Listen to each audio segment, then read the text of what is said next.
Ah, Assalamualaikum. Maaf Pak, tadi wifi saya mati Pak. oh iya, silakan. Assalamualaikum Pak. Saya baru Waalaikumsalam. datang. Ya, silakan. Langsung aja, Mas. Langsung join. Ah, Baik Pak. jadi ini saya ulangi. Ini saya kenalkan sebuah modul praktikum namanya Laboratori Breadboard PT 93132. Nah, ini kalau misalkan kalian praktikum RL, nah itu kalian pasti akan menggunakan modul ini. Tidak hanya praktikum RL, tetapi juga praktikum rangkaian elektronika. Di sini tulisannya laboratori breadboard. Mungkin kalian pernah mendengar istilah kata breadboard. Breadboard atau kalau di Indonesia kan itu artinya papan roti ya, papan roti. Nah, yang dimaksud dengan breadboard itu adalah ini, putih ini. Nah, ini kan kalau kalian sering mainan Arduino, terus sering mainan sensor-sensor itu tentunya butuh namanya breadboard atau papan untuk menancapkan komponen-komponen elektronik. Modul ini sangat lengkap, jadi dilengkapi dengan power supply DC 0 sampai 30 volt, ada dua, sama-sama 0,30 volt, bisa dipakai bersamaan maupun secara tunggal. Kemudian dilengkapi juga dengan voltmeter, di sini ada voltmeter. Kemudian ada ampermeter juga, ampermeter. Kemudian dilengkapi juga dengan function generator. Function generator itu suatu alat atau blok peralatan yang mampu menghasilkan gelombang. Jadi bukan sinyal ya, gelombang. Baik itu sinus maupun segitiga. Jadi di sini ada dua pilihannya, sinus dan segitiga. Ini namanya function generator. Atau kalau di Indonesia kan generator fungsi untuk membangkitkan gelombang-gelombang listrik. Terus di sini ada power supply AC 30 volt.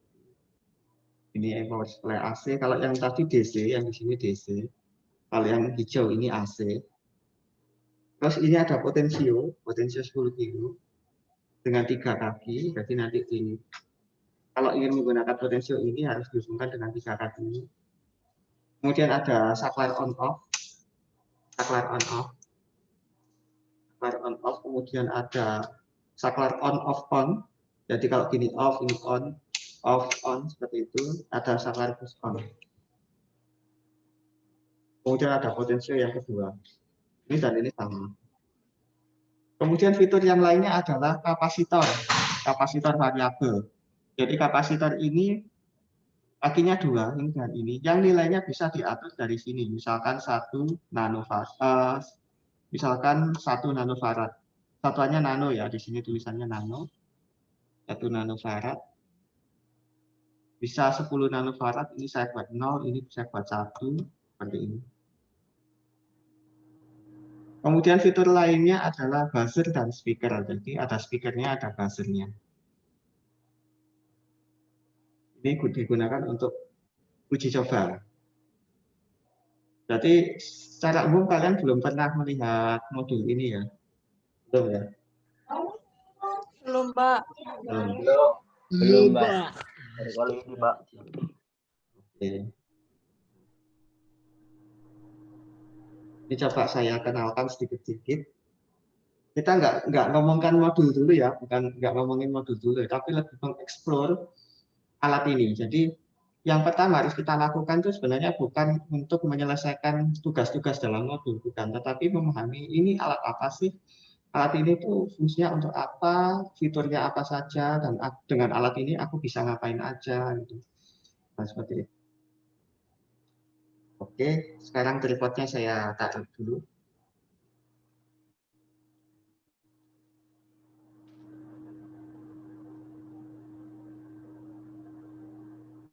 Sekarang fitur yang paling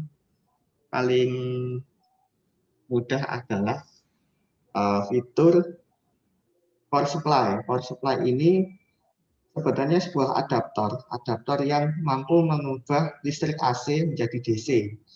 Nah, selain mengubah listrik AC menjadi DC, dia juga bisa diatur tegangannya mulai dari 0 hingga 30 volt. 0 hingga 30 volt. Ada dua, ini dengan ini. Kalau kita pakai yang ini, berarti dihubungkan ke ini. Kalau kita pakai yang ini, dihubungkan ke sini. Di sini juga bisa digabung dengan cara meng-on-kan ini. Jadi di sini nanti bisa keluar 60 volt DC, 60 volt DC, atau 30 volt simetris. Oke, kita coba ya. Kita coba dengan alat ini kita bisa ngapain sih? Modul ini dilengkapi dengan aksesoris berupa kabel. Kabel jumper ya. Kabel jumper untuk mendukung praktikum.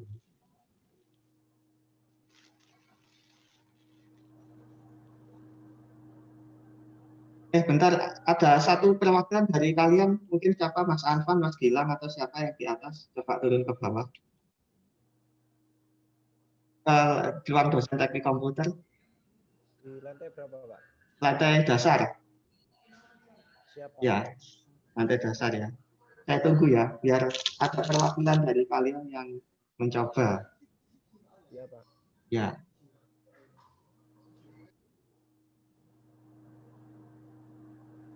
Satu anak aja. Siapa yang turun?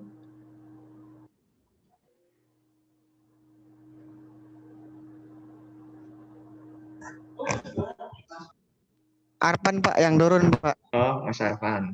Oke. Iya.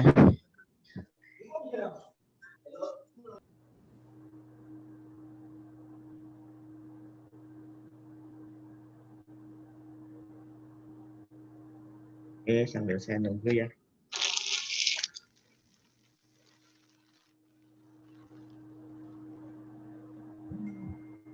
Jadi harapan saya kalau misalkan kalian nanti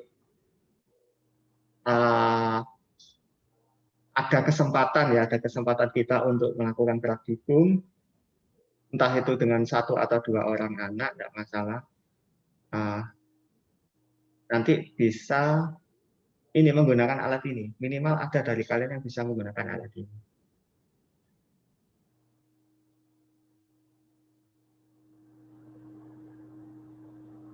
Oke, sambil menunggu Mas Arfan, kita coba untuk mengukur. Ini kan sudah saya nyalakan ya, dan ini sudah menyala. Kalau ini di-off-kan, ini tidak nyala. Kalau di-on-kan, ini menyala. Nah, yang harus kita lakukan pertama kali adalah kita menggunakan power supply ini. Di sini bisa diukur, bisa diatur tegangannya dari 0 sampai 30 volt. Nah, ini kita ukur, belum kita gunakan, kita ukur dulu.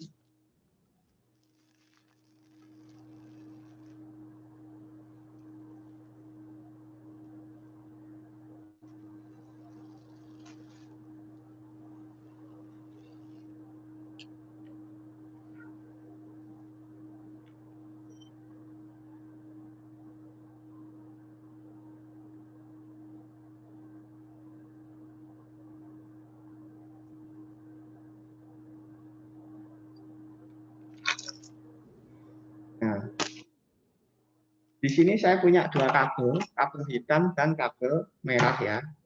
Kabel hitam dan kabel merah. Yang kabel merah ini saya hubungkan ke ini. Kita pakai. Mohon maaf, Pak. Ya. Di ruangan mana?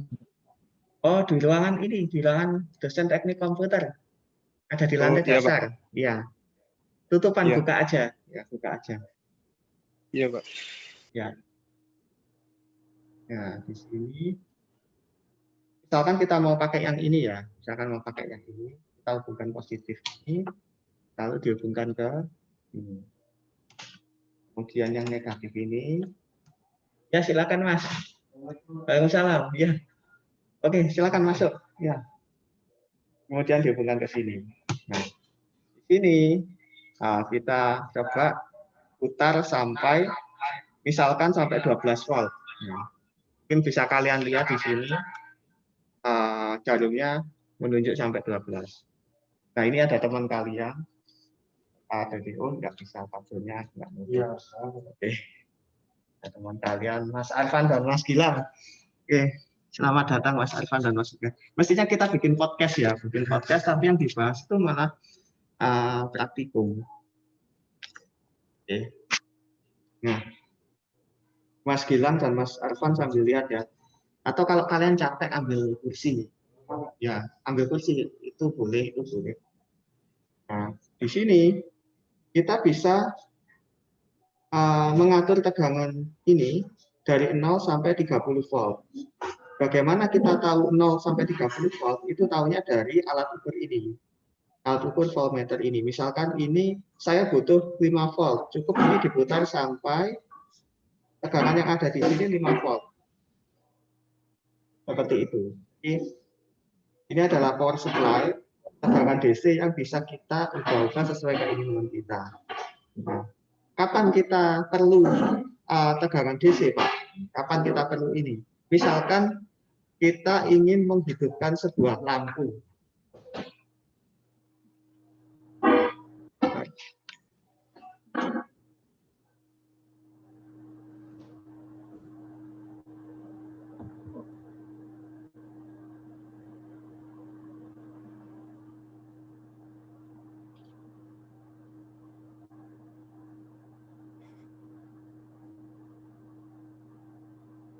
Misalkan kita ingin menghidupkan sebuah lampu.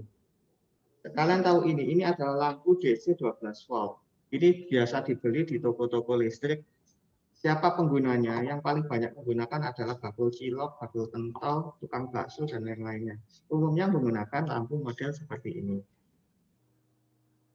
Ini kalau kita nyalakan dengan 12 volt ini, mestinya bisa ya. Sekarang kita atur tegangannya sampai 12. Nah, kalau sudah sampai 12 volt, kenapa kok 12? Karena lampu ini butuh tegangan 12 volt.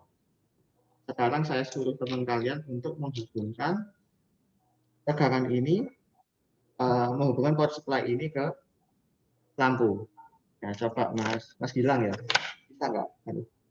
Tegangannya nggak usah ini ya. Ya, ini coba dihubungkan Mas, dihubungkan ke ini. Ini belum enggak kan? Nah, itu terus ada satu kabel lagi.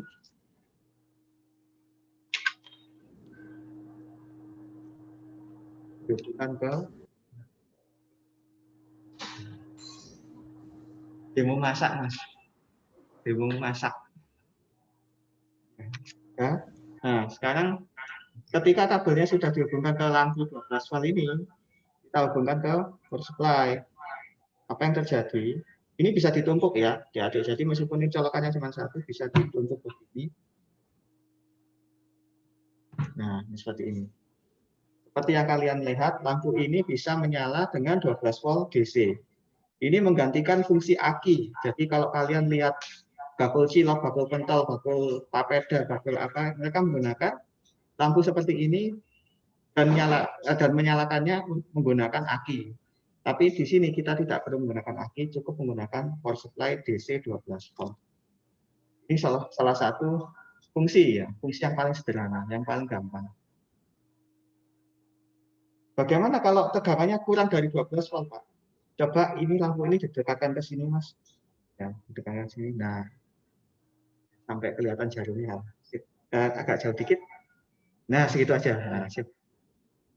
Ini saya turunkan sampai 10. Ada perubahan, makin lama makin redup, saya turunkan lagi, saya turunkan lagi, saya turunkan lagi. Sampai redup, sampai 8. Ini sudah redup ini. Ini menandakan apa? Kalau kalian menggunakan lampu ini menggunakan aki, kalau akinya mau habis, pasti lampunya akan redup. Bahkan aki sudah habis, tegangannya tinggal 8 volt, maka lampunya akan menyala seperti ini. Tapi kalau ini saya naikkan jadi 12, akan kembali terang. Dan ini maksimal 12.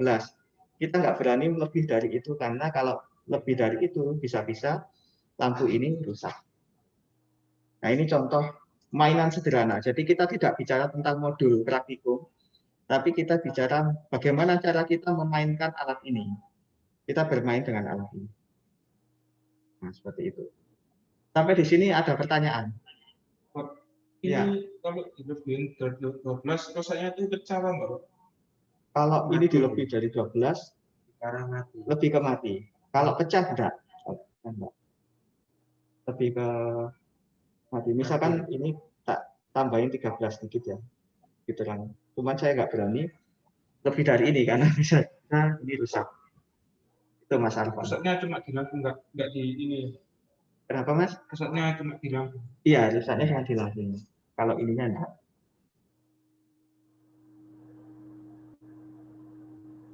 Nah, ini salah satu contoh aplikasi. Sekarang di sini kita punya voltmeter.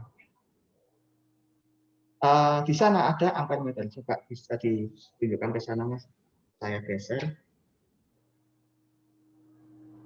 Nah, ini ada ampermeternya. Oh, kabelnya nggak boleh short. Jadi antara merah dan hitam jangan sampai terhubung. Kalau terhubung itu short. Tidak ada arus yang melewati lampu ini, tapi langsung ke ground. Untuk mengukur arus itu harus seri dengan beban. Jadi bisa diputus salah satu kabelnya, Mas. Entah positif entah negatif. Ya, Mas Alfa. Satu ke yang ini yang diputus yang mana? Oh, yang merah. Yang merah. Coba sambil diperlihatkan ke kamera. Kita ambil dulu. Oke, satu kabel sudah saya putus. Kabel merahnya dari lampu sudah saya putus. Saya hubungkan ke ampermeter dulu. Baru dari ampermeter saya hubungkan ke lampu. Jadi harus seri ya.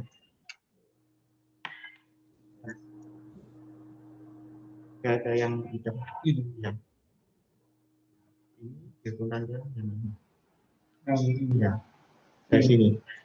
Ya, nyala ya. Dan berapa di situ? Berapa ampere, Mas? Setengah ampere. Setengah ampere. Jadi tegangan 12 harus setengah ampere. Itu berapa watt, Mas? Lampunya, Mas? 9 watt. 9 watt. Jadi di sini kita melakukan uji coba. Coba lampunya didekatkan ke kamera. Kelihatan nggak? Oh iya. Nah, kelihatan ya. Jadi di sini kita menyalakan lampu 9 watt ini menggunakan tegangan DC 12 volt dan membutuhkan arus 0,5 ampere. Semakin banyak lampu ini yang diparalel, maka akan semakin banyak arus yang mengalir. Mungkin bisa kita coba untuk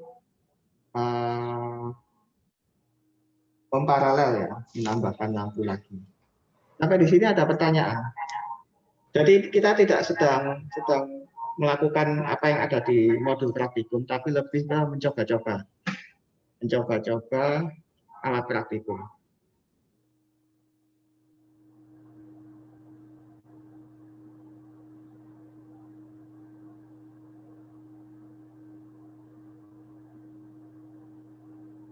Sampai di sini ada pertanyaan.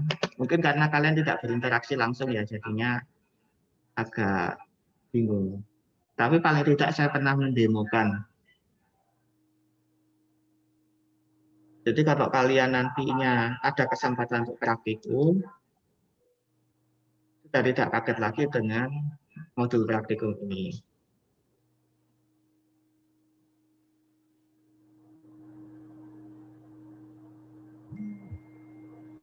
Saya kok nggak dengar suara kalian? Cek.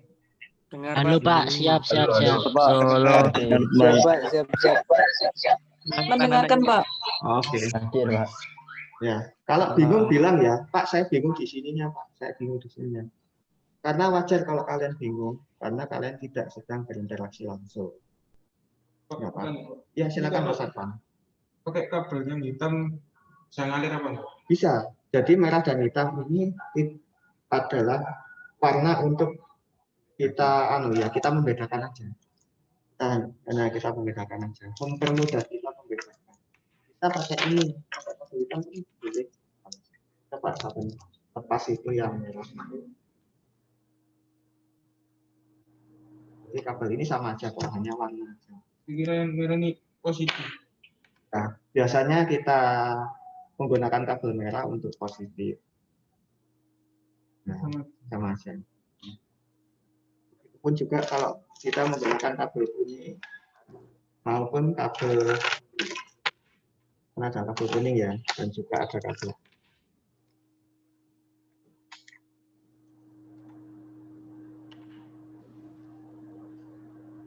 Jadi sama aja. Warna di sini tidak berpengaruh.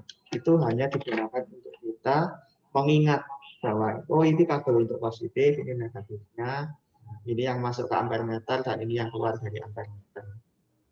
Di sini kita menggunakan dua alat ukur, voltmeter yang disusun secara paralel dan ampere meter yang disusun secara seri. Jadi kalau untuk menggunakan ampere meter itu harus diputus rangkaiannya. Jadi ampere meter harus seri terhadap apa yang diukur. Mungkin bisa ditunjukkan Mas lampunya sedikit ke kamera.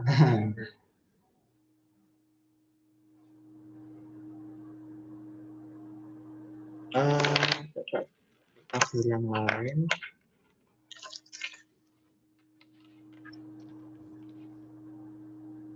Nah, sekarang bagaimana cara kita menggunakan tombol? Ya, dulu kakak tingkat kalian saya suruh untuk merakit sebuah tombol. Jadi lampu itu tidak hanya dinyalakan dengan menggunakan power supply DC 12 volt, tetapi juga mengoperasikan tombol. Misalkan yang kabel merah ke ampere meter dilepas dulu, Mas. Oh, yang kabel merah? Iya, kabel merahnya aja. Atau mungkin lampunya biar di sini, biar kelihatan temannya. Gimana cek biar kelihatan.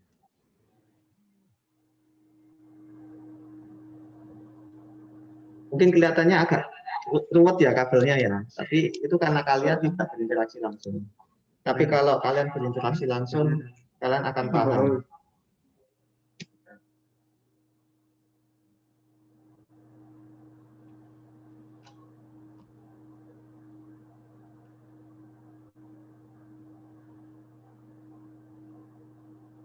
Oke. Nah, oke. Sekarang kita menggunakan salah satu tombol ini. Di sini ada 3 macam tombol, ada push on, kalau di depan on, ada on off on. Jadi kalau ke sana on, kalau di tengah off, kalau ke kiri on. Ada off on, kalau ke sana off, kalau ke sini on. Jadi kita coba salah satu. Ini yang on off dulu aja, Mas Arfan bisa ditaruh di salah satu saklar. Salah satu tombol ini di bangku ya. Terus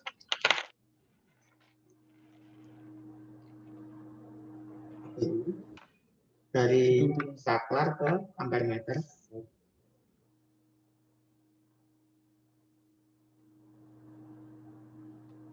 Coba di on kan. Nah, sudah nyala ya. Coba di on off Mas. Off, on, off, on. Di sini kalian paham tentang saklar. Saklar itu harus disusun seri terhadap apa yang diputus. Misalkan saya mau on off kan sebuah lampu, berarti lampu itu harus seri terhadap saklar. Jadi kalau ingin memutus dan menghubungkan lampu itu harus diseri.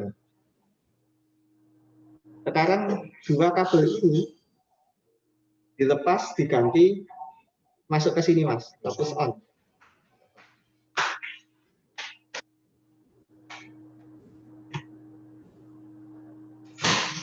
Coba ditekan. Bisa. Kurang tekan. Nah. Oh, ditahan. Ya. Harus ditekan lebih kuat biar bisa on. Kalau dilepas, pas mati ya. Nah, di sini kita belajar tentang saklar. Jadi pertama kita tadi belajar tentang voltmeter, belajar tentang ampermeter, belajar tentang saklar, bagaimana menyusun lampu ini biar bisa nyala dan bisa di on off kan, nah seperti itu.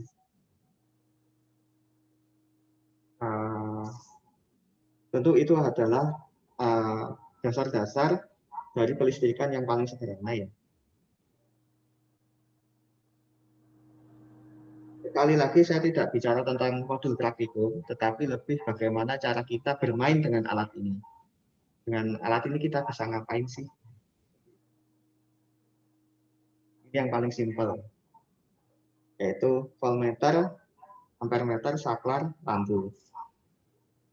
Lalu lampu ini dihidupkan dengan menggunakan power supply DC sebesar 12 volt.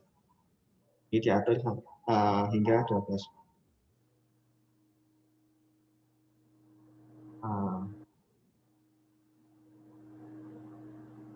Sampai di sini ada pertanyaan?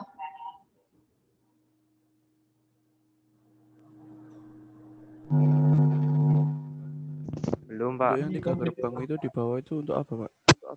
Ini ada gerbang. Yang mana? Yang mana? Di bawah itu kan ada 3 lubang itu. Oh, 3 lubang. Yang ini? Nah, itu. Ini, betul? Iya. Yang ini ya? Ini untuk on, off, on. Itu maksudnya gimana, Pak? Jadi, ini ada 3 posisi, Mas. Jadi ke kanan, tengah, dan kiri. Kalau ke kanan, itu artinya ini dengan ini nyambung. Dua ini nyambung. Kalau ke kiri, ini dengan ini nyambung. Kalau ke tengah, yang ini tidak nyambung kemana-mana. Jadi pusatnya di tengah ini. Tengah ini kalau saklar ini saya posisikan ke kanan, misalnya kanan kiri, yang biru ini nyambung dengan kuning ini. Kalau ke tengah, yang biru ini tidak nyambung kemana-mana. Kalau ke kiri, yang biru ini nyambung yang kiri ini. Ini sama kayak lampu sensor banget itu. Ya, sama seperti lampu rating. Ke kiri, ke kanan, atau ke tengah mati. Ya, itu Mas Gilang, sama seperti lampu sepeda motor rating ya. Tetapi dengan bentuk yang berbeda ya. Ini kan bentuknya kayak gini. Coba Mas Arfan dimasukkan ke tengah dan yang kanan.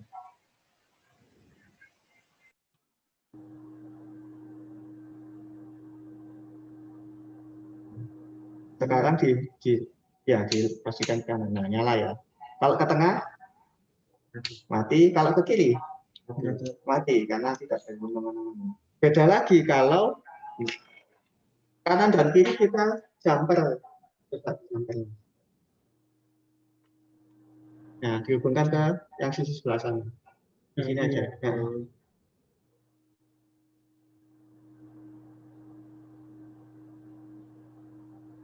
Oke. Iya, coba Mas. Kalau ke kiri nyala, kalau ke tengah mati, ke kanan nyala. Nah.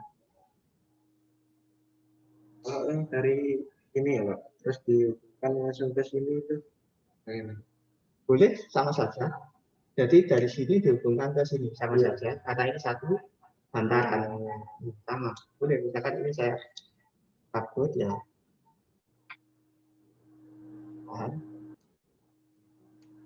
Saya pasang ke sini, sama saja. Sama saja. Nah, ke kiri, ya, kanan sekarang. Nah, bisa. Sama saja. Ini apa yang menghantarkan? Iya, intinya satu pengantar. Artinya apa? Meskipun ini sama taruh di sini atau di sana, sama saja. Ujung-ujungnya juga saling nyambung. Ini tadi akhirnya berubah. Dengan 0,5. Ini sekarang 0,6. 0,6. Oh, karena ada perubahan di sini. Coba saya kembalikan ke 2. Tadi 30. 0,5 ya. Saya kira tadi di tambahin kabelnya 6. Oh enggak. Jadi kabel, kecuali kalau kabel panjang itu berpengaruh terhadap arusnya. Kalau kabel hanya sekian senti, eh, panjang kabel itu juga menentukan.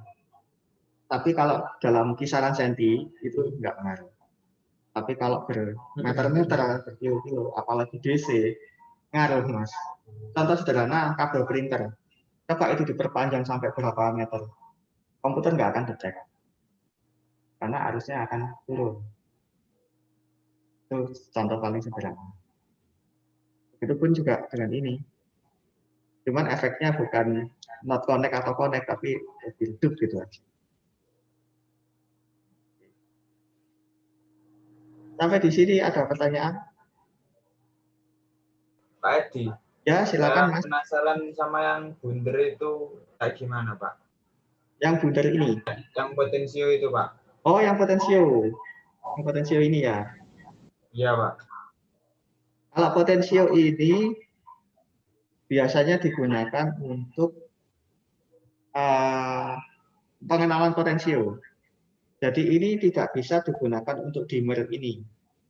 Butuh rangkaian lagi, butuh alat elektronik lagi untuk bisa membuat ini menjadi lampu dimmer. Ya, butuh rangkaian lagi. Jadi potensio ini hanya digunakan untuk kita mengenal potensio. Potensio itu apa sih?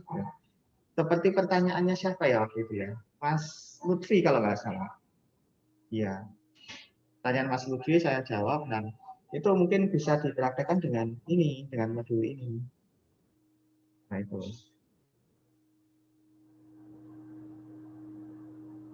Potensio. Tapi kalau digunakan untuk meredupkan lampu ini, itu butuh rangkaian lagi.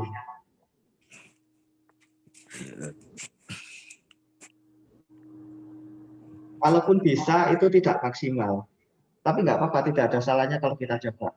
Coba Mas, saklar ini dipindah ke sini. Tapi jumpernya dihilangi dulu.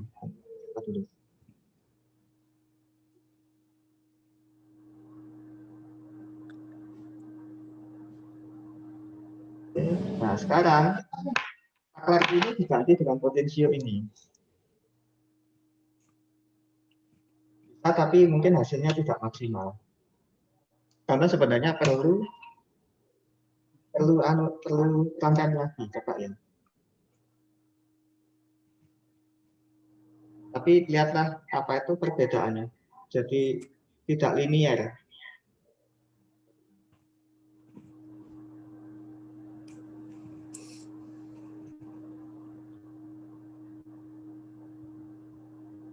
Nah, dari sini ke sini itu lonjakannya terlalu besar. Jadi ini tidak maksimal. Sebetulnya ada alat lagi yang namanya lampu dimmer. Itu yang memang difungsikan untuk meredupkan lampu ini. Apakah bisa Pak kalau hanya dengan potensi? Bisa, tapi lihat sendiri hasilnya kurang maksimal. Dari terang ini nah langsung redup. Kaku. Iya, kaku. Ya betul, istilahnya kaku. Iya. Nah. Coba Mas Gilang, kawan putar-putar Mas.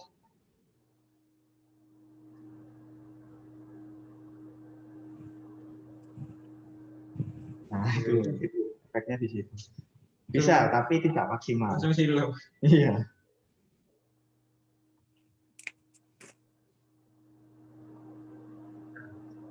Dan kalau ditambahkan potensi ini, lihatlah arusnya. Arusnya jadi kecil ya. Ini mengecil. Coba kalau di kapan jadi terang, dia akan naik.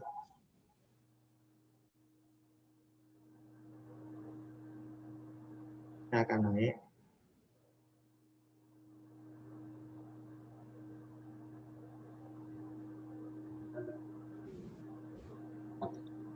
Karena pada saat maksimumnya potensio itu masih ada hambatan.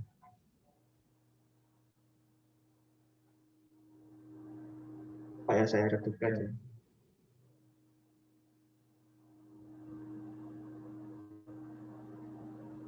Kayaknya sedikit.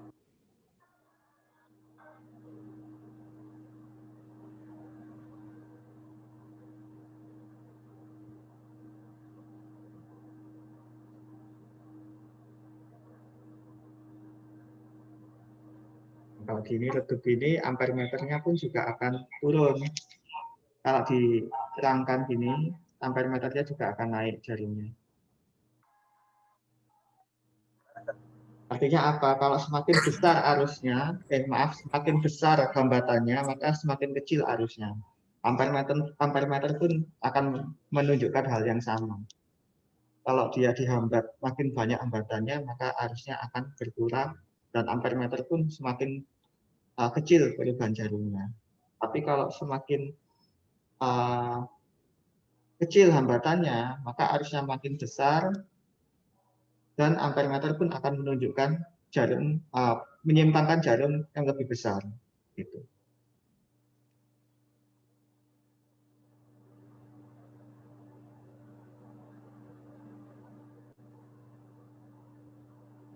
Ini ada pertanyaan lagi? Saya buat redup biar nggak silau di kamera.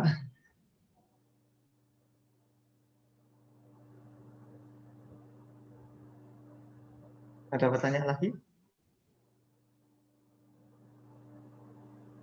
Ini bisa diatur, ya? Gimana? Itu kalau seumpama dipasang lampu 2 bisa Pak ya? Bisa di paralel. Bisa. Oh di paralel. Iya. Oke Pak. Nah, tinggal di paralel. Kalau di paralel berarti wattnya lebih besar ya. Misalkan 9 watt ada 2, di paralel jadi 18 watt, dan arusnya pun akan naik. Karena menunjukkan bahwa konsumsi arusnya lebih besar. Ntar saya ambilkan satu lagi.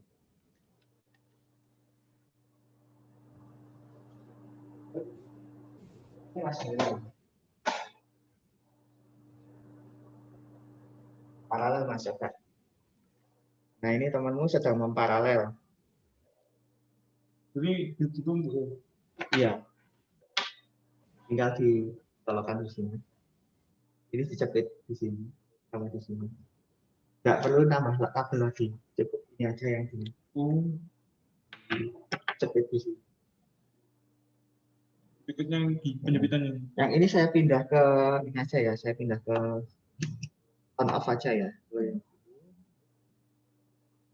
Kalau ini kan, saya sakleknya fungsinya untuk ini.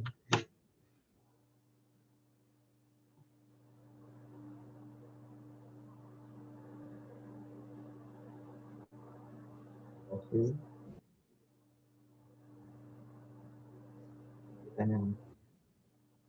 Nah, dua-duanya nyala. Dan arusnya berapa Mas Arfan sekarang? Sekarang 0,8.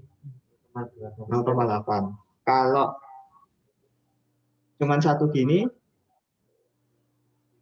0,5. 0,5 atau 4? 0,5 ya? 5 ya? Oh iya. 0,5 sama 0,8. Karena ini beda merek enggak? Sama ya? sama. Karena bisa jadi beda, meskipun mereknya sama-sama wattnya, konsumsinya juga beda.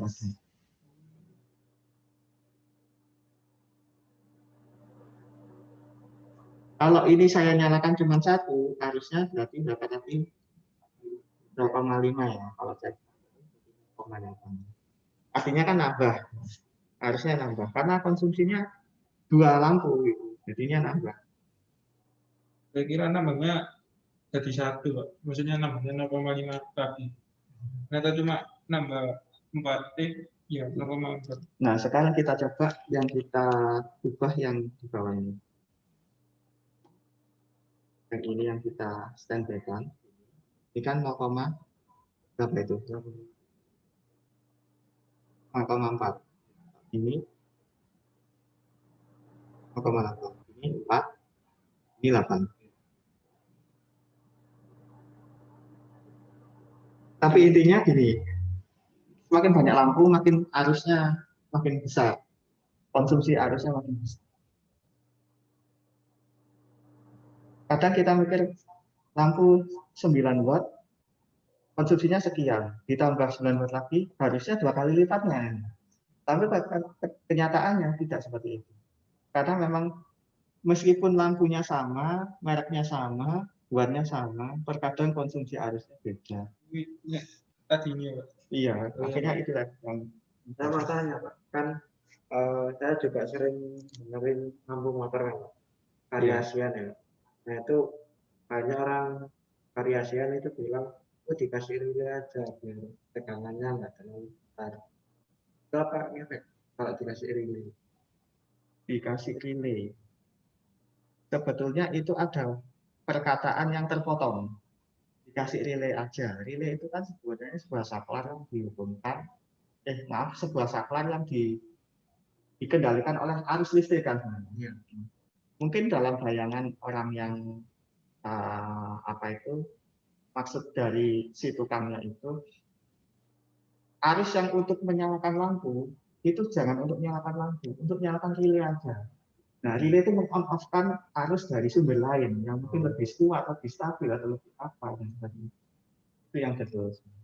Nah, jadi itu adalah perkataan yang terpotong. Itu bahasa tukang, tapi saya harus paham teorinya. Antara bahasa tukang itu biasanya menggunakan istilah-istilah yang terpotong-potong. Potongan-potongan itu yang harus saya mencari kebenarannya. Sama halnya dengan orang-orang otomotif itu biasanya, relay itu gunanya untuk apa? Untuk ngedekno setrum. Iya.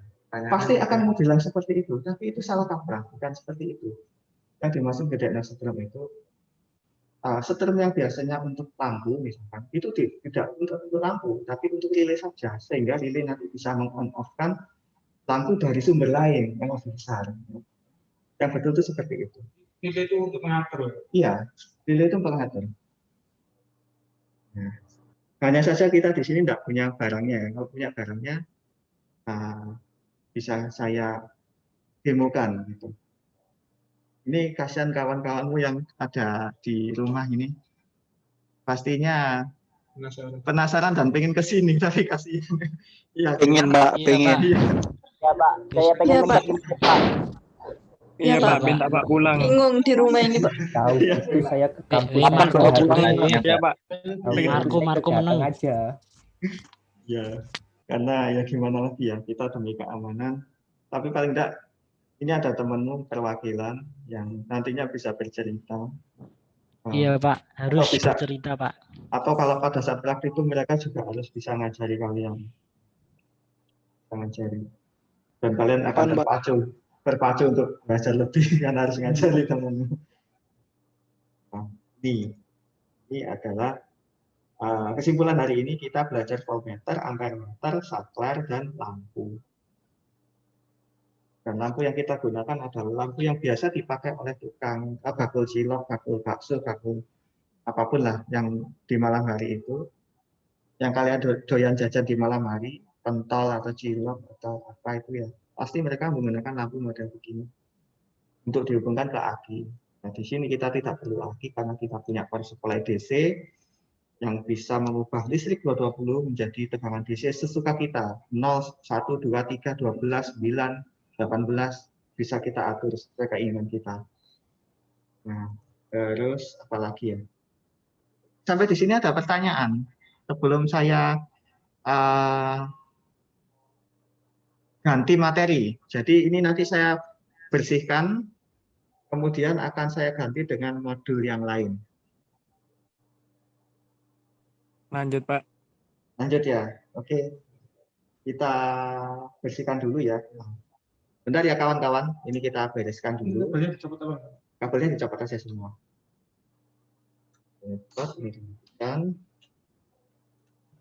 Untuk tes Arduino. Ya bisa untuk Arduino. Kalian kalau misalkan eksperimen Arduino nggak ada breadboard, pakai aja ini. 5 volt di sini untuk Arduino. Nanti bisa pakai ini 5 volt ini.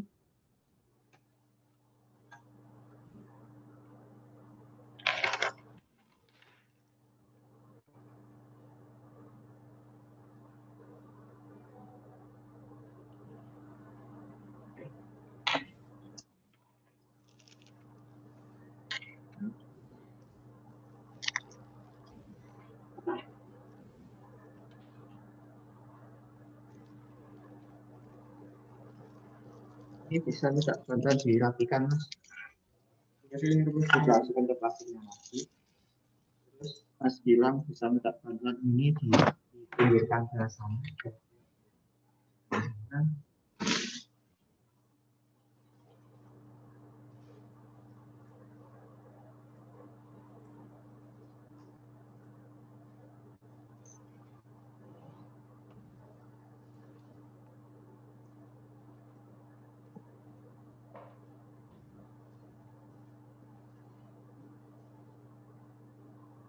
Sekarang kita ganti topik osiloskop. Bisa ambilkan osiloskop, Mas? Ya itu, Mas. Kabel yang di belakang itu dan yang di depan itu dilepasi semua.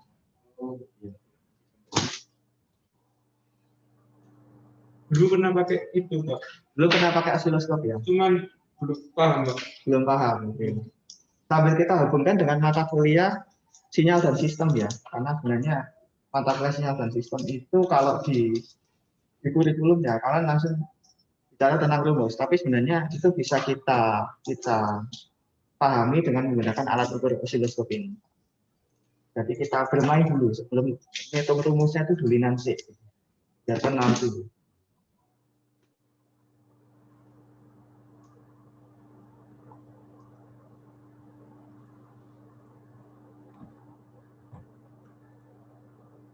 Osiloskop mereknya adalah Crispo.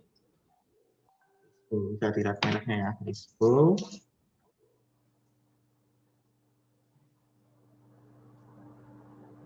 Kita pakai ini aja, Mas. Pakai ini aja bisa. Iya. Kita tadi kalau di sini. Kita lagi persiapan ya, kawan-kawan ya. Ini alhamdulillah saya dibantu teman kalian, Mas Gilang sama Mas Arfan. Volunteer ya, sukarelawan praktikum.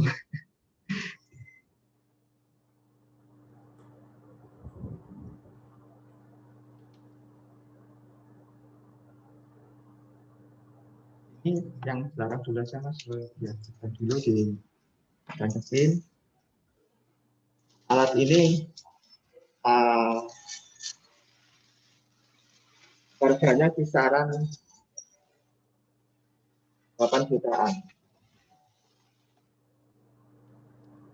Jadi, lebih murah mana ya antara TV LED sama LED ini? Ditaruh di sini. Merah sama biru sama saja. Iya. Jadi warna di sini tidak benar. Sama laptop saya sama osiloskop. Kenapa? Sama laptop saya. Dapat dijalankan ini, Mas. Jadi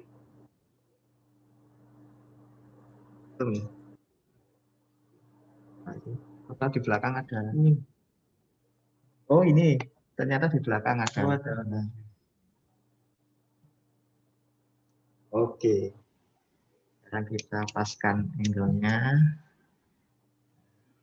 Osiloskop digital itu sebetulnya di dalamnya itu sudah sebuah PC ya, komputer yang layarnya itu hanya fokus untuk membaca hasil pengukuran. Nah, dia juga punya OS.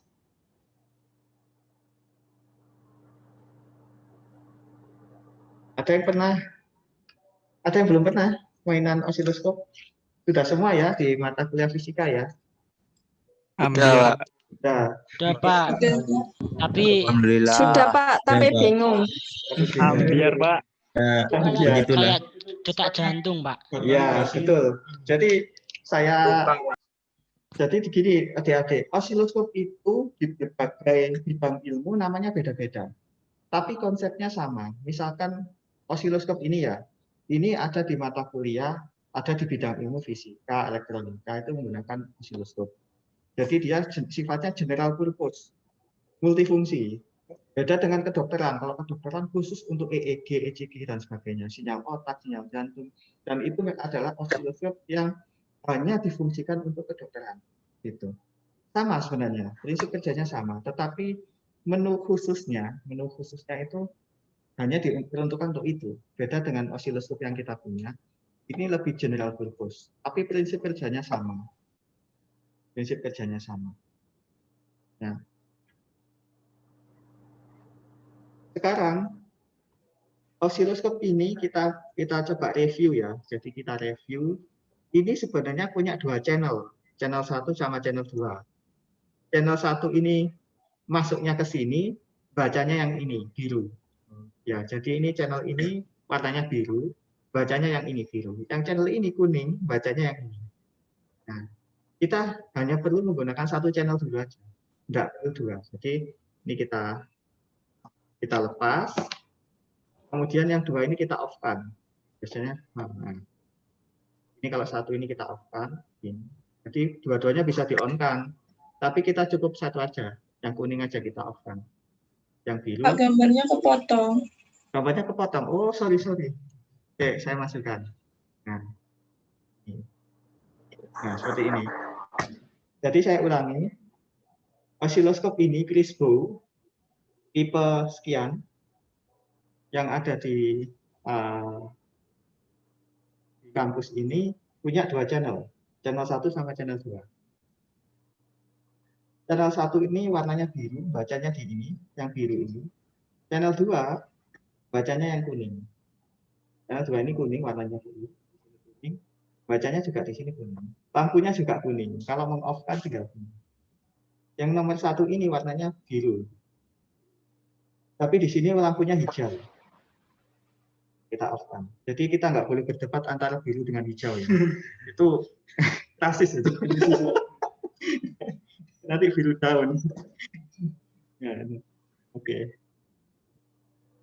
Jadi lampu hijaunya ini saya on-kan, kembali nyala. Nah, di sini kenapa kok dia bisa berubah-ubah gini, Pak, bisa bergoyang-goyang gini? Sebetulnya dia sedang menangkap sinyal-sinyal liar di luar sana. Jadi di sekitaran kita ini banyak sekali sinyal-sinyal liar, mulai dari sinyal TV, radio, HP, WiFi, dan sebagainya. Nah, itu ditangkap oleh dia dan hasilnya seperti ini. Tapi karena lemah, dia masih bisa menunjukkan garis lurus ya. Maksudnya garis lurus itu nggak terlalu acak. Ini bisa kita contohkan kalau ininya ya. Ini capitnya itu kita hubungkan ke tangan kita. Ini artinya apa? Artinya dia sedang menangkap sinyal yang ada di tubuh kita. Sinyal yang ada di tubuh kita itu dari mana saja. Bisa dari tubuh kita sendiri, bisa dari alam ini, yang dari alam sekitar yang kebetulan nempel di tubuh. Jadi seperti ini. Jadi kalau kalian osiloskop pertama kali dinyalakan, terus kalian melihat ada seperti sinyal-sinyal aneh ini kalian tidak usah khawatir, itu karena osiloskop ini sedang menerima sinyal dari sinyal liar dari luar. Anggap sinyal magnet. Nah, itu. Nah, sekarang kita coba untuk mengukur gelombang. Jadi gelombang maupun sinyal itu bisa diukur atau bisa dilihat bentuknya menggunakan osiloskop ini. Kembali lagi, apa itu sinyal, apa itu gelombang? Kalau sinyal membawa informasi, kalau gelombang tidak membawa informasi. Kapan kita bisa jadi suatu gelombang itu dikatakan sinyal karena dia ternyata membawa informasi. Bisa jadi suatu sinyal itu ternyata harus disebut gelombang karena dia tidak membawa informasi. Jadi sinyal dan gelombang itu tergantung persepsi, apakah dia membawa informasi ataukah tidak. Kalau tidak membawa, berarti kita sebut dia sebagai gelombang. Kalau dia membawa informasi, berarti kita sebut dia sebagai sinyal. Oke, sekarang kita perlu alat untuk membangkitkan gelombang, supaya bisa dilihat di sini. Bisa diambilkan function generator, Mas. Dan itu, iya. Kita kenalkan alat satu lagi namanya function generator. Ini sayangnya kabelnya pendek ya. Kalau kabel kameranya panjang itu bisa leluasa. Nah, ini aja dimasukkan ke sini. Ini function generator atau audio generator, sama saja. Function generator itu adalah alat untuk menghasilkan gelombang frekuensi listrik untuk studi, untuk belajar, pembelajaran. Untuk pembelajaran. Tapi di sini kenapa kok dia disebut audio generator? Karena yang bisa dihasilkan itu hanya sampai frekuensi audio. Frekuensi audio atau frekuensi yang bisa kita dengar itu adalah 20 Hz sampai 20.000. Tapi pada kenyataannya dia bisa menghasilkan frekuensi lebih dari audio. Jadi dalam hal ini audio generator yang ada di sini tulisan ini hanya nama saja. Sebenarnya dia adalah function generator. Dia bisa menghasilkan gelombang listrik yang melebihi frekuensi audio, melebihi 20.000 Hz.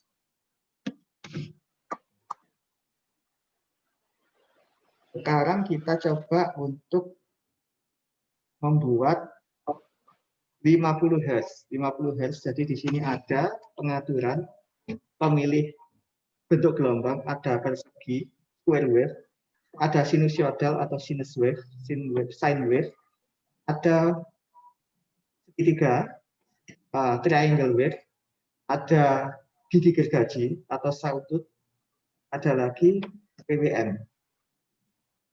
Ini PWM atau persegi, sama kelihatannya. Ya. Di sini ada pengali, jadi frekuensinya ini, misalkan ini kalau saya kasih ke angka 5 ini, dikalikan 1, ini pengalinya. Dikalikan 1, kalau gini dikalikan 10, kalau dikalikan 100. Berarti kalau posisi 100, ininya 5, berarti 500 Hz. 500 Hz.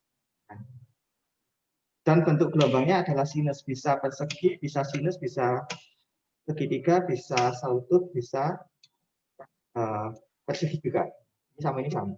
Nanti kita coba di osiloskop. Bentuknya kayak gini. Ini level ini amplitudenya.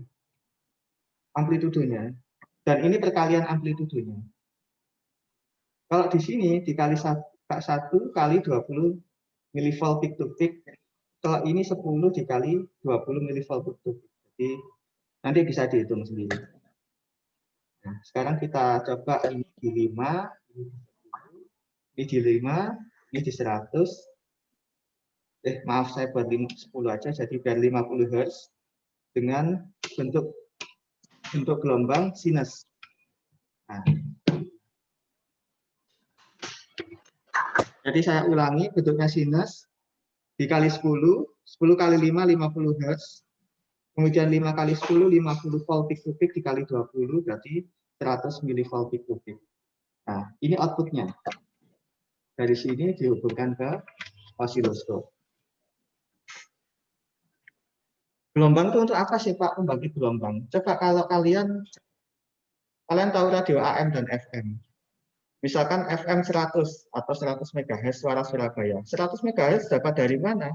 Dapat dari rangkaian pembangkit frekuensi. Ini adalah 100 MHz itu.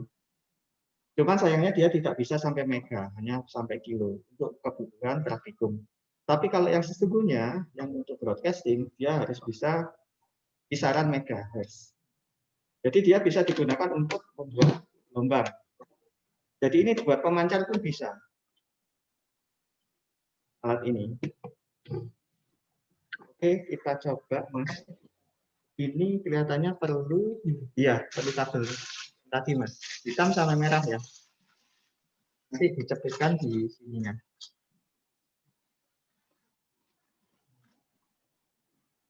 Oke, semoga kalian tidak boring ya, karena kalian hanya bisa melihat adik-adik. Iya Pak, siap. Ya.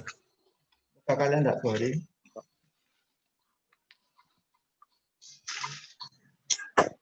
Mungkin kalau kalian pingin jadi volunteer nggak apa-apa, WA saja di minggu depan ya. Minggu depan itu libur ya, jadi bersama. Mungkin minggu depannya lagi, kalau ingin jadi volunteer nggak apa-apa, WA saya. Mungkin 1 atau 2 anak nanti akan saya training untuk menampilkan ke Zoom. seperti yang dilakukan Mas Gilang dan Mas Arfan sekarang. Ya, di situ. Hitam ground-nya, merah ini output-nya. Ground dengan ground, hitam dengan hitam. Yang ini. Nah, ini. Terus. Enggak ya?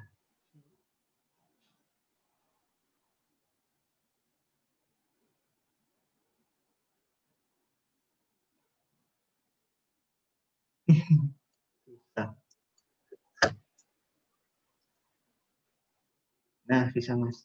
Oke.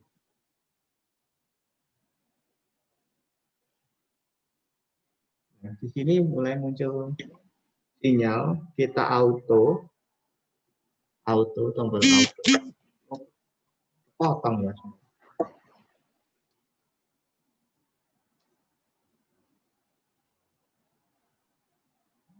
Nah, di sini ada tombol auto. Kita tekan auto.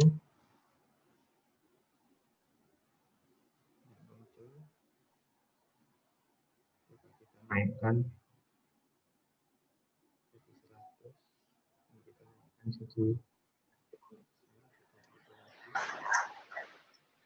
Nah,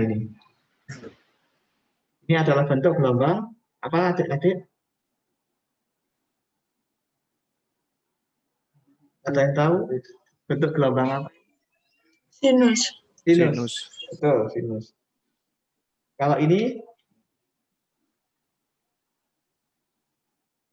segi ya. Segi atau square wave. Square itu persegi, wave itu gelombang persegi. Sinus. Kemudian yang ini triangle, segitiga. Kalau ini gigi gergaji. Oh iya Pak. Gigi gergaji. Tahu nggak gigi gergaji itu buat apa? Motong, Pak.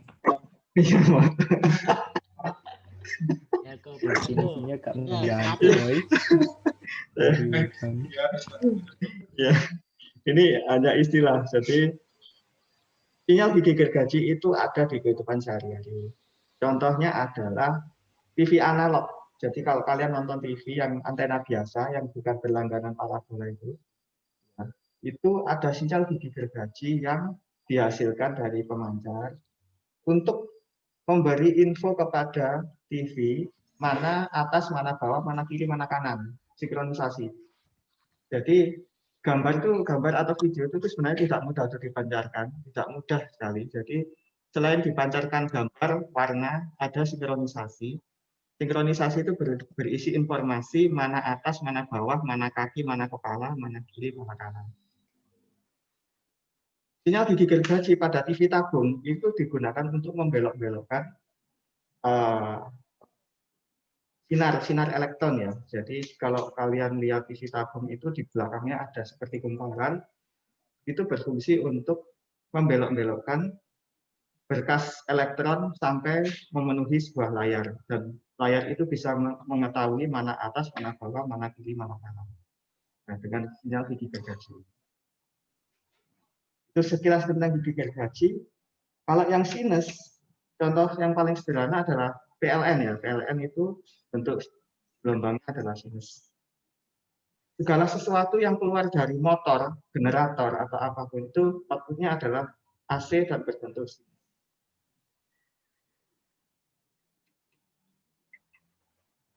Ini PWM. PWM itu seperti gelombang persegi, tapi dia punya durasi on dan durasi off. Ini durasi off-nya, durasi on. Namanya Dati cycle.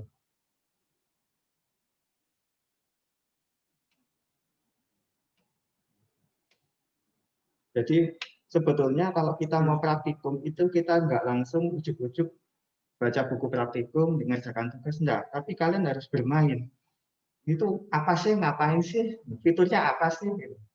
Itu harus. Dan itu harus mendapatkan porsi yang lebih banyak dari sekedar kalian menggunakan modul praktikum. Karena modul praktikum itu kalian nanti fokus pada mengerjakan tugas, menyelesaikan tugas. Setelah itu lupa, tahu kalian ngapain.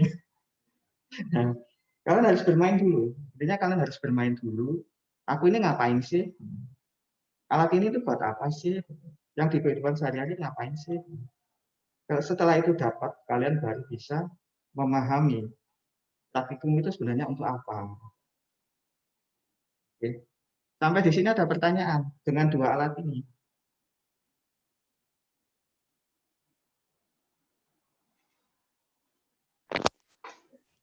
Belum, Mbak. Belum. Iya Pak, Pak Edi. Ya, Sama bingung, silakan. Mbak. Silakan. Siapa ini? Mas Lutfi ini. Nggih Pak. Ya, silakan Mas Lutfi. Osiloskop itu kalau yang di praktikum sini dia digunakan untuk mengukur apa tadi namanya Pak? Audio generator Pak ya. Ya. Kalau misalkan digunakan untuk mengukur gelombang listrik secara langsung itu harus menggunakan alat juga ya? Atau memang kegunaannya memang hanya sekedar untuk apa ya penelitian di ruang tertutup atau bahasanya apa ya? Langsung gitu loh Pak, atau mungkin pengen lihat mungkin ada sinyal-sinyal liar. Bagus Mas, bagus. Pertanyaan bagus. Apakah osiloskop ini hanya untuk kebutuhan laboratorium yang hanya untuk mempelajari gelombang ya secara garis besar ya? Tidak, jadi osiloskop itu bisa untuk mengukur sesuatu yang real, misalkan tegangan listrik PLN. Apakah bisa langsung diukur? Bisa, tetapi sarannya tidak boleh langsung dicolokkan di stop kontak, karena alat ukur ini bisa rusak.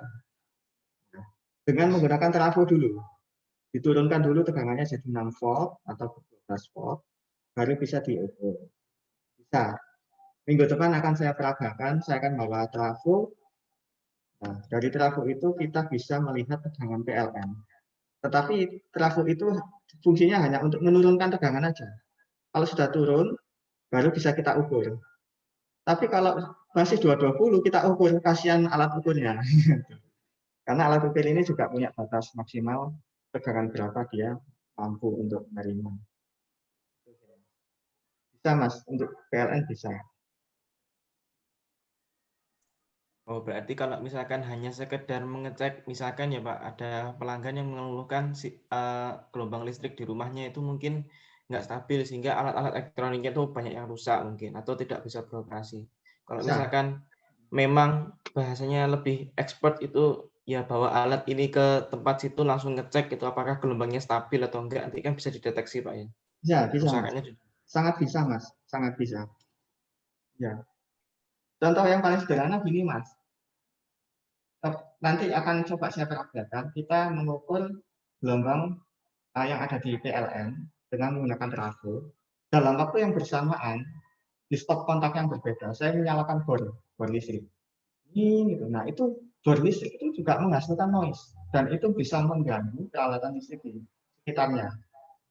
Selama ini kita tidak menyadari, tapi di osiloskop ini kita bisa tahu seberapa besar dia mengganggu. Akan kita coba. Besok minggu depannya lagi ya, saya diingetin ya. Kita akan uji coba itu. Jadi osiloskop ini sebenarnya alat yang sangat powerful ya, alat yang sangat bermanfaat sekali. Gitu.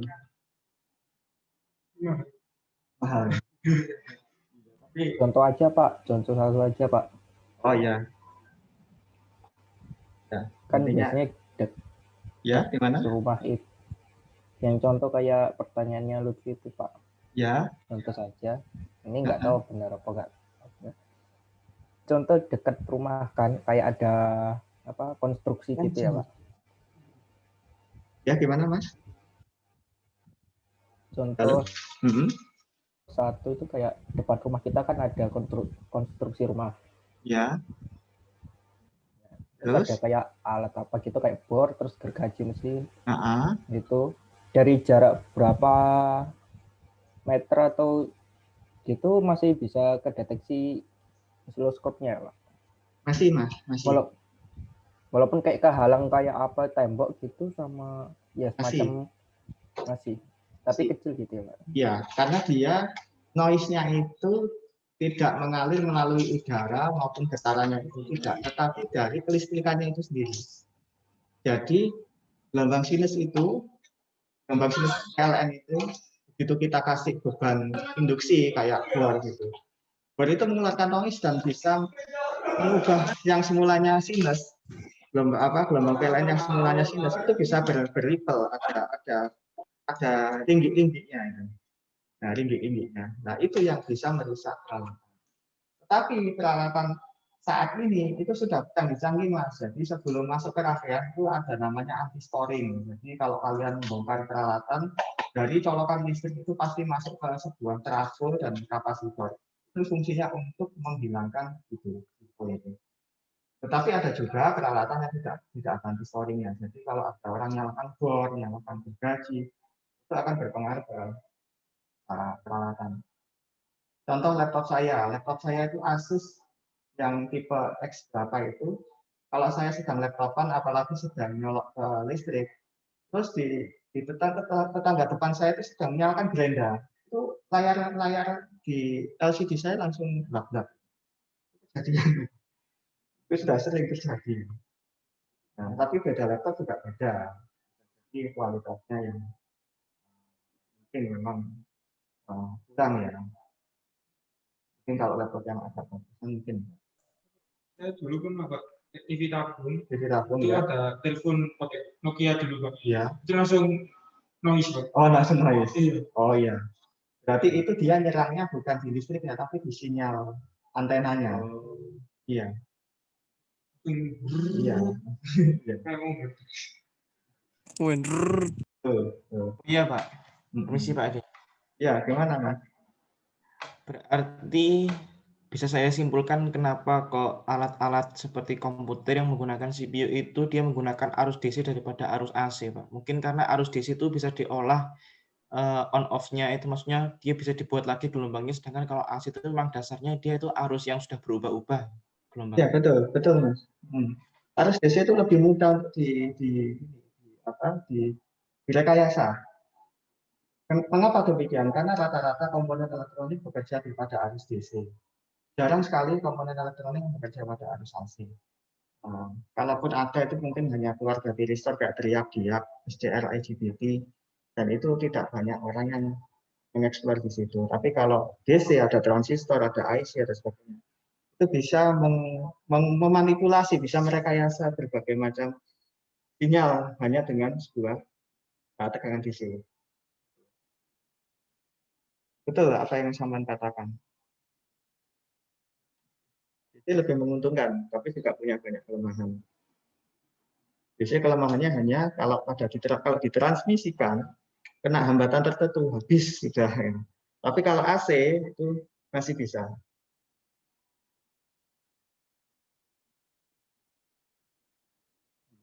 Ada pertanyaan lagi, silakan. Oh, sudah jam 2:30 ya? Oh iya Pak, nggak apa-apa Pak. Silakan.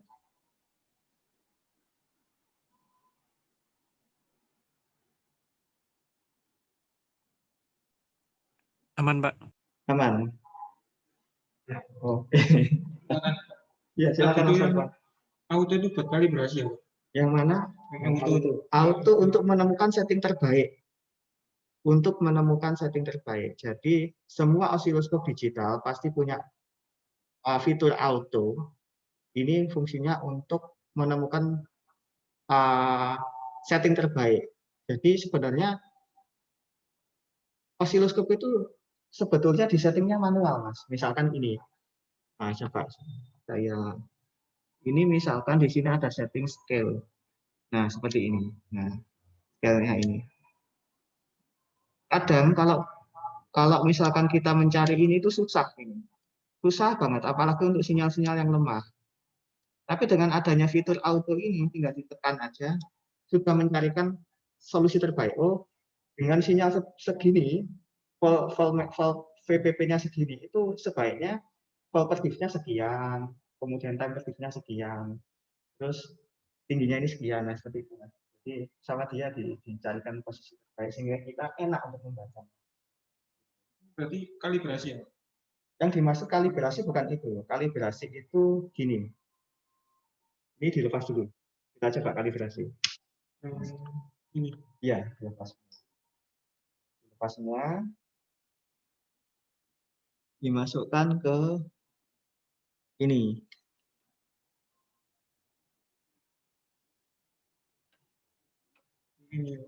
Ya, ini dimasukkan ke sini. Ini namanya kalibrasi. Kemudian dikal ini. Kan. Kemudian di auto. Ini kalibrasi. Kalibrasi itu fungsinya untuk apa sih? Kalibrasi itu untuk memastikan alat ini bekerja normal. Jadi gini, kalibrasi itu misalkan ini. Oke, saya cari keterangannya di sini. Misalkan gini, ini nggak ada keterangannya. Misalkan gini, pabriknya itu ngasih pesan ke kita, si pabrik ngasih pesan ke kita. Hai user, kalau ingin tahu alatmu normal apa tidak, kalibrasilah. Patokannya adalah sekian volt peak to peak, sekian frekuensinya. Kalau di layar muncul segitu, dan itu tepat, berarti alat ukurmu ini sedang dalam keadaan bagus. Kalau meleset dari itu, berarti tidak bagus. Ada setting yang harus kamu lakukan. Nah, seperti itu. Itu kalibrasi. Saya dulu praktikum UAS tuh megang ini. Saya nggak paham. Belum paham. Iya. Nggak apa-apa, proses. Saya nggak paham sama sekali. Nggak apa-apa, Pan, nggak apa-apa. Terus ditanya dosen yang jaga itu Vina kalau nggak salah. Ini sudah dikalibrasi, Mas? Ya, belum. Saya bingung kalibrasinya.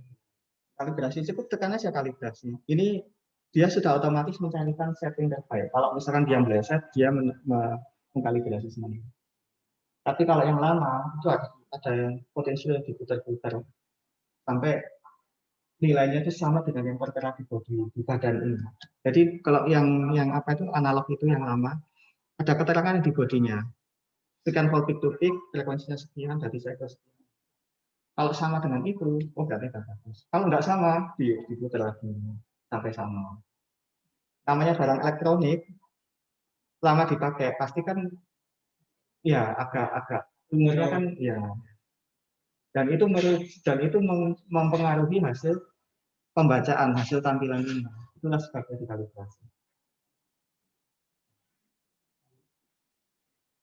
Dulu kalibrasi itu alatnya error atau dulu suratnya bingung, dari kalibrasinya. Nggak apa-apa. Saya juga ikut bingung. Nggak apa-apa, proses Mas. Namanya juga belajar. Ada yang masuk. Saya dulu aja untuk paham ini dibentak sama guru BLPT dulu di belakang kampus kita itu ada nama BLPT. Pelatihannya SMK Surabaya. Gurunya tuh killer-killer. Salah pegang kompos dan dikeplak.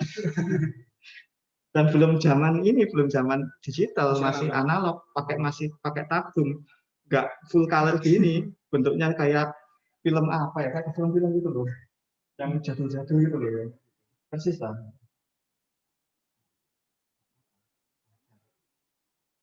Kita belajar, makanya praktikum itu kita baca jangan dari modul, mainan dulu, explore dulu, apa sih fiturnya, browsing dulu. Setelah itu dari kita praktikum, enak gitu.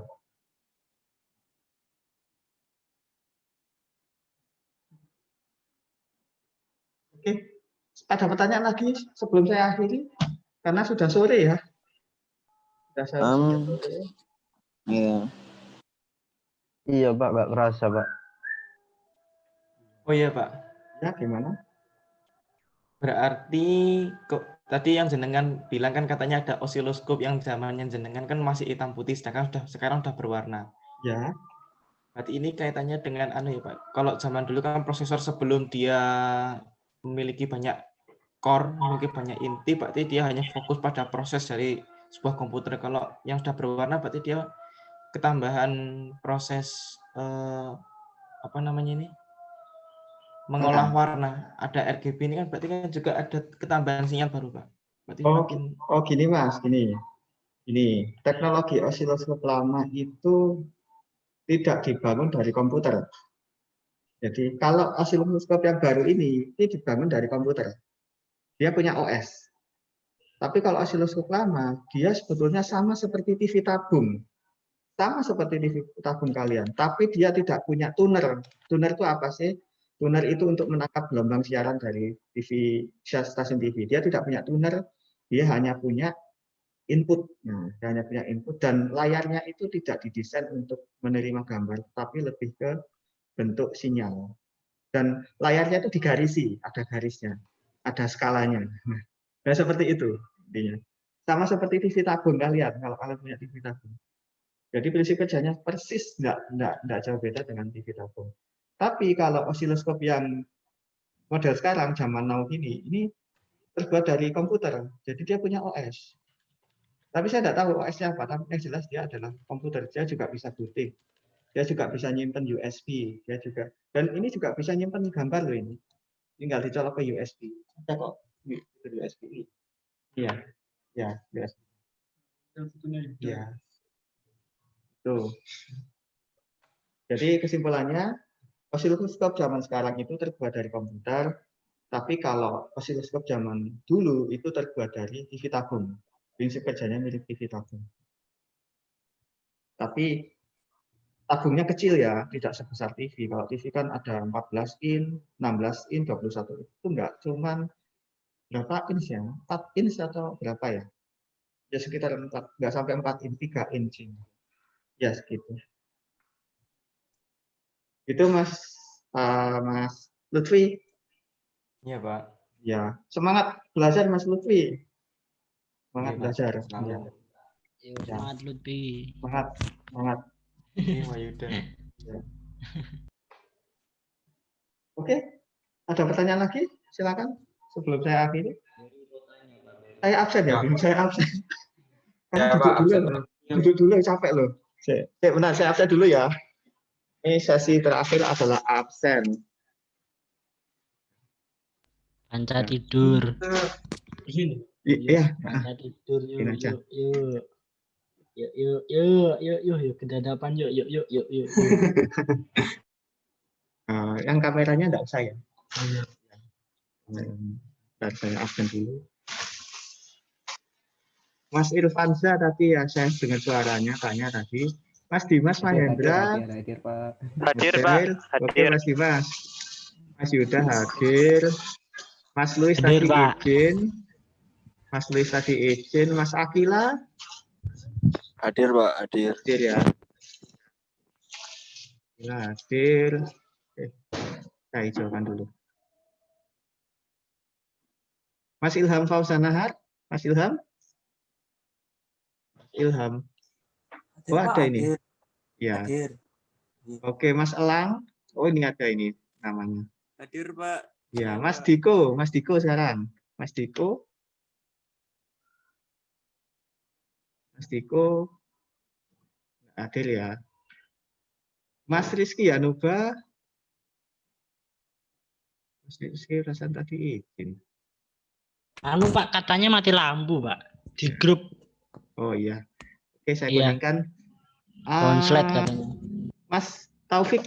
Mas Taufikul Ilhandi. Hadir, Pak. Hadir. Hadir ya. Oke. Terus Mas Dani. Mas Dani hadir ya. Nah, namanya. Mas Dani hadir ya, Mas Yuda ya. Mas Dani hadir Pak, itu di chat. Oke ya. Ya. Saya susah lihat chat karena apa ya, harus. Oh iya, harus Pak. Kemudian Mas Rizky Alirido. Mas Rizky. Anu katanya mati lampu Pak katanya. Mati lampu, Pak. Mati lampu. Oke. Mas Diki Wahyu. Mas Diki. Tadi ada kok di RL tadi. Oh, ini ada ini. Mas Diki. Sekarang yang belum absen di CE2, Mas Nur Effendi. Tadi ini ada hadir, Mas Effendi. Saya, Pak, hadir, Pak. Ya, Mbak Amalia. Amal belum. Mas Wafa. Mas Fadil. Tadi, Pak. Hadir, Pak. Apa, Pak? Mas Wafa hadir. Lagi di kampus Mas Wafa? Di rumah Enggak, ya? Pak. Lagi dia. Oh iya iya. Mas Fadil? Oh ini ada. Fadil ada. Mas Amirullah Bagaskara. Mas Bagas? Mas Bagas. Mas Fahriko. Hadir, Pak, hadir. Mas Fahriko hadir ya, oke. Yang nggak masuk untuk CE2 itu Mas Bagas sama Mbak Amal. Nanti di WA ya. Mungkin izin atau Pak Riko hadir, Pak. Pak Riko sudah saya tulis hadir. Terus yang CE1 Mas Habibi izin, Mas Luis izin, Mas Diko enggak ada keterangan. Mas Rizky dan Mas Rizky saya tulis izin ya. Oke. Ya semua ya. Baik, terima kasih. Mohon maaf jika ada Oke, Ya, mau silakan. ngomong katanya, Pak. Oh, Mas Rizky kita itu. Iya, Terus gimana Mas? ngomong loh. Gimana?